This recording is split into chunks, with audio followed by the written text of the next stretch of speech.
Starts in 5 seconds.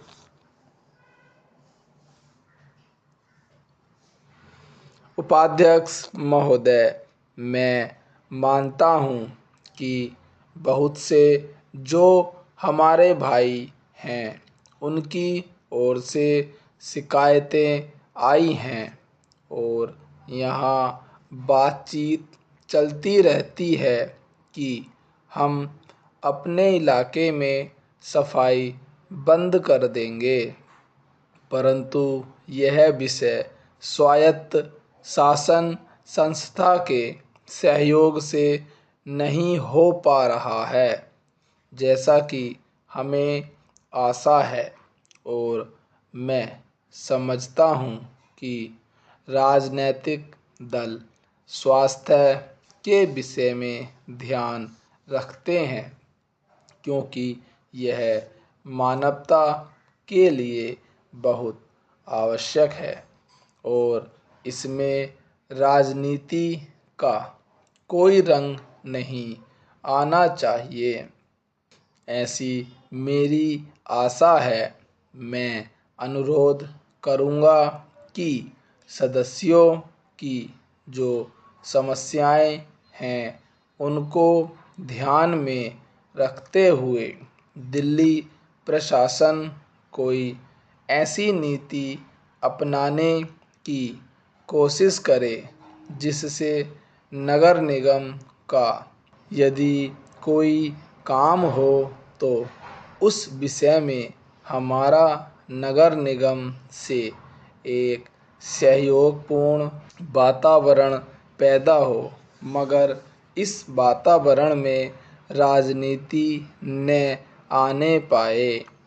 हमारे सामने एक उद्देश्य हो कि हमें जनता का काम करना है क्योंकि जनता के लिए हम चुनकर आए हैं।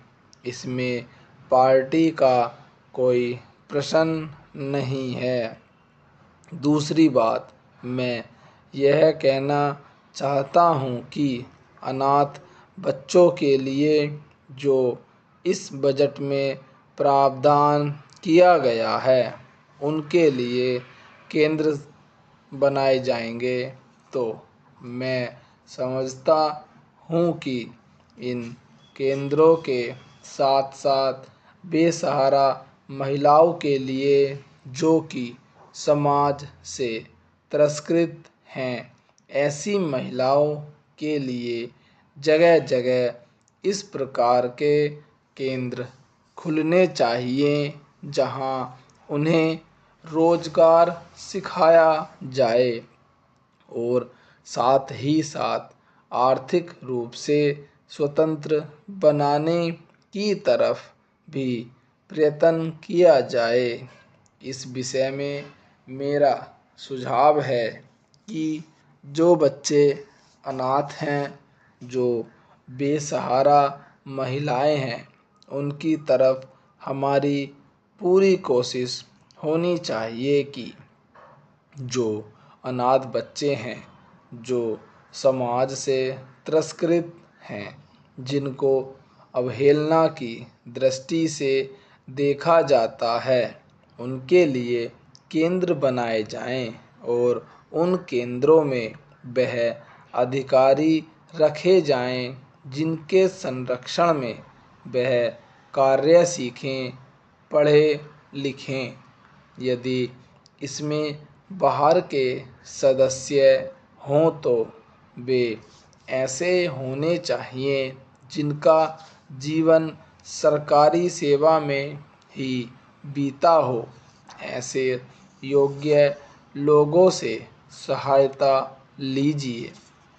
यदि इसमें असामाजिक तत्व घुस गए तो फिर हमारा पैसा ऐसे ही खर्च हो जाएगा और जो नीति हमने बनाई है वह असफल हो जाएगी, जिसका परिणाम यह होगा कि हम उस नीति को कार्य रूप में परिणत नहीं कर सकेंगे।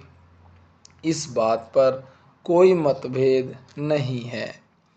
उपाध्यक्ष महोदय, रूस में भारत के जो मानचित्र प्रकाशित हुए हैं उनमें भारत के कुछ हिस्से को सही तरीके से नहीं दिखाया गया है। इसको सरकार भी मानती है और इस विषय पर कोई मतभेद नहीं है।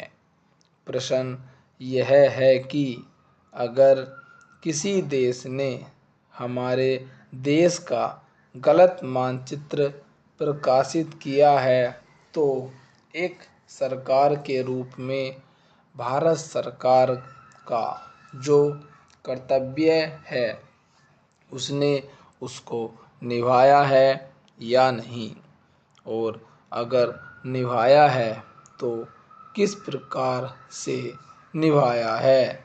जब भारत सरकार का ध्यान इसमें प्रकाशित उस मानचित्र की ओर दिलाया गया उसमें हमारे देश के कुछ भाग को गलत ढंग से दिखाया गया था, तो उसने 1956 में ही, जबकि न तो भारत और चीन की सीमा का प्रश्न पैदा हुआ था, इस बारे में रूस ने विरोध किया था।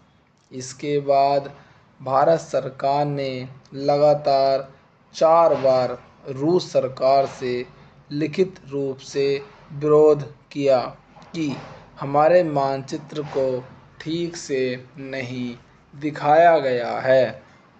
जिस मानचित्र को लेकर यह चर्चा हो रही है, जब उसकी ओर भारत का ध्यान गया तो उसने जून, जुलाई और अगस्त में लगातार 3 बार अपने राजदूत के माध्यम से और रूस के जो अधिकारी हमारे देश में आए उनसे बातचीत करके रूस का ध्यान इस ओर आकर्षित किया कि उसने इस देश का मानचित्र ठीक से नहीं दिखाया है।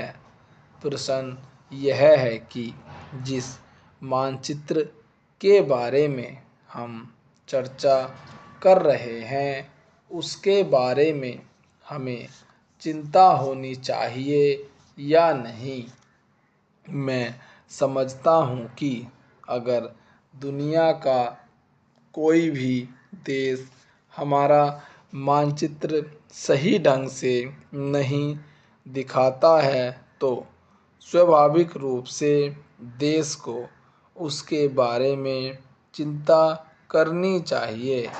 हम अपने कर्तव्य से नहीं चूक सकते, लेकिन जहाँ तक इस चर्चा का संबंध है, मैं माननीय सदस्य की प्रशंसा करता अगर उन समस्त देशों का जिक्र करते और निंदा करते जिन्होंने हमारे मानचित्र को गलत ढंग से दिखाया है। उदाहरण के लिए पाकिस्तान को शिकायत है उसके मानचित्र को केवल रूस, इराक और मिस्र ने ही नहीं बल्कि अमेरिका ने भी गलत दिखाया है। जिस कश्मीर को हम भारत माता का ताज और मुकुट कहते आए हैं, जिसे हम कहते हैं कि वह इस धरती पर हमारा स्वर्ग है, उस इलाके को बिल्कुल उनकी दया और कृपा पर छोड़ दिया गया है। यह बात उत्साहवर्धक नहीं है। स्टॉप।